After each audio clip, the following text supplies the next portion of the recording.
സൗമ്യയുടെ അമ്മ നമുക്കൊപ്പം ചേരുന്നുണ്ട്. നമസ്കാരം അമ്മ. വളരെ വേദനിപ്പിക്കുന്ന ഒരു വാർത്തയാണ്.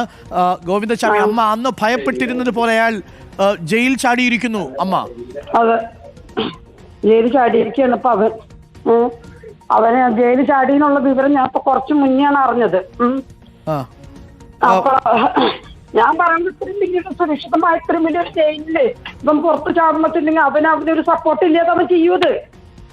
അമ്മ ഒരു സംശയിക്കുന്നത് ഇയാൾക്ക് ഒരു പക്ഷേ പിന്തുണ കിട്ടിയിട്ടുണ്ടാവാം, സഹായം കിട്ടിയിട്ടുണ്ടാവാം.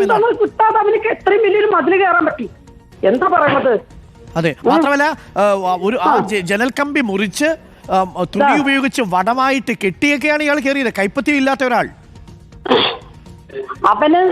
അവന് രക്ഷപ്പെടാൻ ഈ പറഞ്ഞോട്ടുള്ള കൈപ്പത്തി ഒന്നും വേണ്ട. ഇത്രയും വലിയൊരു ക്രൂരത എന്റെ മകളോട് ചെയ്തതല്ലേ?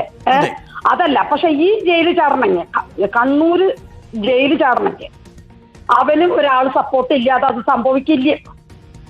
അത് ഉറപ്പാണ്.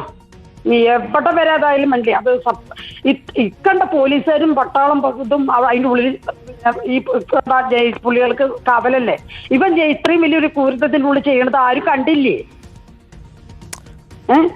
വലിയ ചോദ്യമാണത്. കാരണം രാവിലെ 1 മണിക്കൊക്കെ ഇയാളെ പോലെ ഒരു കൊടും കുറ്റവാളി, എല്ലാവർക്കും അറിയാം, ഇയാൾ മാറുന്നതേയില്ല, ഇയാളുടെ സ്വഭാവം മാറുന്നതേയില്ല. അന്ന് അമ്മ പറഞ്ഞതൊക്കെ ഞങ്ങൾക്ക് ഓർമ്മയുണ്ട്.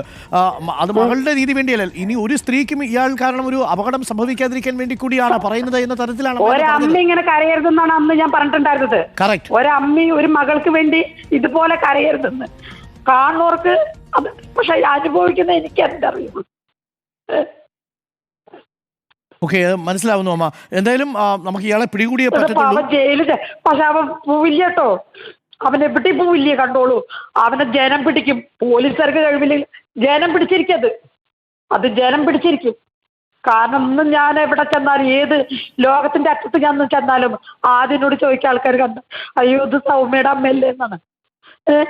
ആ സൗമ്യ മറക്കാത്തോടത്തോളം കാലം വരെ ഇവനെ ലോകത്ത് ജീവിക്കാൻ ഒരാളും അനുവദിക്കില്ല.